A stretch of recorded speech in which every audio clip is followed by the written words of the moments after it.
Ecco, un bilancio di questi primi mesi di vostra attività al comune di Ravanusa, ce lo può fare?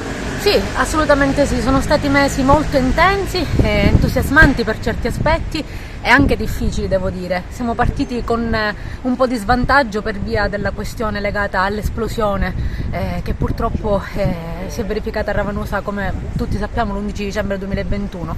Abbiamo lavorato tanto per dare aiuto alle famiglie che si trovano ancora oggi in stato emergenziale e per portare avanti più velocemente possibile il progetto di delocalizzazione e di rigenerazione urbana dell'area devastata appunto dallo scoppio. Proprio a 2 anni dalla strage, qual è la situazione attuale? Stiamo chiedendo a gran voce presso tutta la deputazione locale aiuto per poter in qualche modo sostenere nel pagamento del canone di affitto gli sfollati, appunto come dicevo poco fa.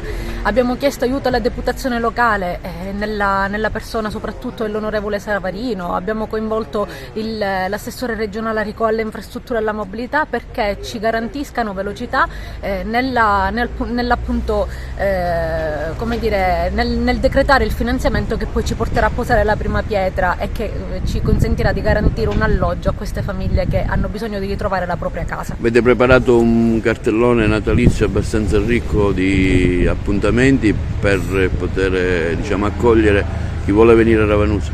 Sì, assolutamente sì. Abbiamo dato spazio ai giovani e alle associazioni che, devo dire, ci hanno positivamente stupiti. Il tutto è partito già quest'estate con la festa di Ferragosto, poi si sono succedute tutta una serie di festività che sono state prontamente onorate, la festa di San Michele, la festa di San Martino, l'Immacolata ci ha visti, diciamo, rispolverare quelle che sono le vecchie tradizioni, e adesso ci stiamo confrontando prima col Natale, che appunto è caratterizzato da un calendario veramente molto ricco, e poi ci confronteremo anche con la festa del Carnevale, che da noi è molto sentita. Tra l'altro Ravanusa è stata inserita come comune, diciamo, che festeggia un carnevale storico, e questo è un grandissimo risultato per quanto ci riguarda, perché il carnevale diventa soprattutto occasione per celebrare anche la cultura, oltre che ovviamente quello che può essere un momento di svago e di divertimento. La situazione finanziaria che avete trovato com'è?